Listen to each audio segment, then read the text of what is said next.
name is Sylvia Bajan. Welcome to my garden. I'm a Bell County Master Gardener, and today we're going to talk about food preservation, and I'm going to show you things within my garden.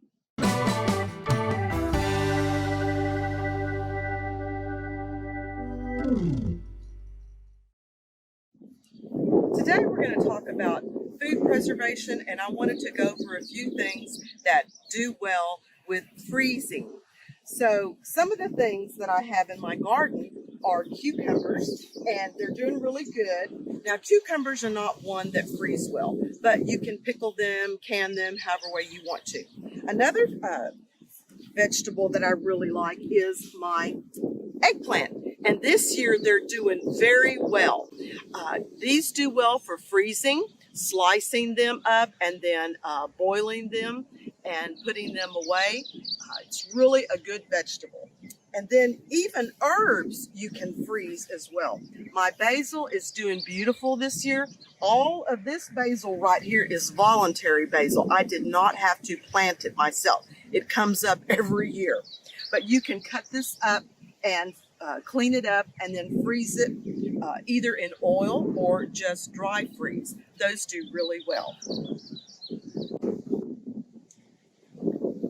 Today I'm going to show you some bell peppers that I'm growing, and I've been really pleased this year. Even though I had hail damage earlier in this year, it really defoliated most of my garden, but it's come back pretty well. So I'm going to pick this bell pepper today. It's beautiful and big, so I'm going to use that for pecani sauce. And then I've got another one over here that's nice and big. And I'll chop these up and put in my pecani sauce. But you can also freeze bell peppers very well. You can dice them up and then like vacuum seal them to make sure all the moisture and air is out. And they do very well for cooking soups and stews later on. Other vegetables that I have are yellow squash, summer yellow squash, and jalapenos. And those both do well with freezing. I'm picking a yellow squash this morning. This is really a nice size. A lot of people like to pick them a lot smaller. They'll be a little bit more tender. But this does well with freezing. And also, you can pickle them as well.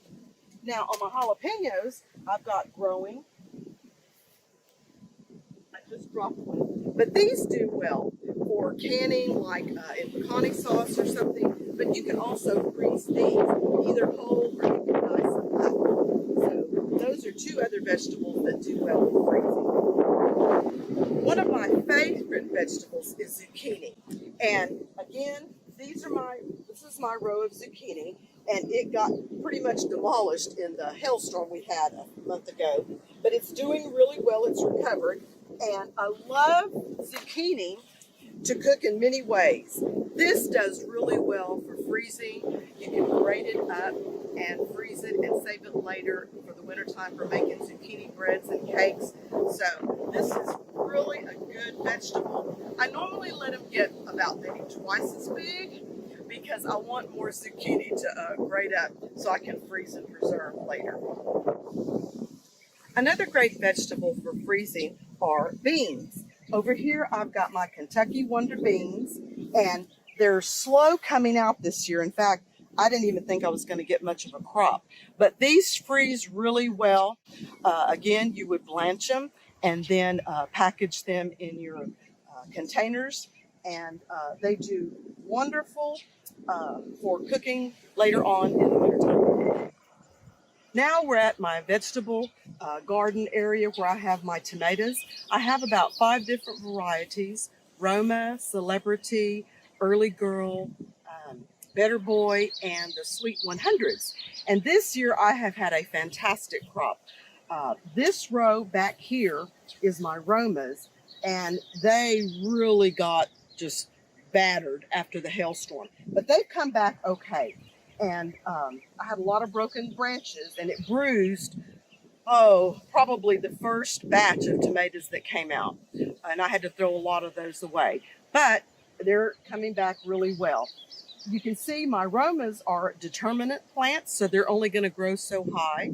And then you can see the next row That is my early girl, and those are indeterminate plants, and they will grow and grow and grow and grow. The next row, I've got my Better Boy, and the last row, I've got my Celebrity. They're doing really well this year. As you can see, I've got a few red ones I'll have to pick later today. And if you notice, I have this metal awning cage or hoop with some that tubing to make it up a little higher so my indeterminate plants can keep growing. And then I've got this netting over it. And the reason I do that is to keep the birds out. And I really think it also helps with keeping tomato worms out, because I've noticed the last few years, once I put up the netting, I don't have any tomato worms. So I don't know what the reason for that is. Maybe it's just a coincidence, but they're really doing well.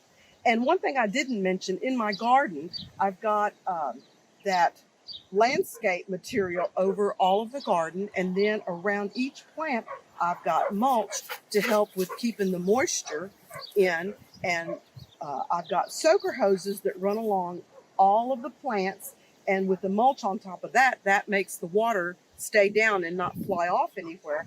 And I think that's really helps with keeping an even moisture level on the plants and helping them not get dehydrated so much for the soil.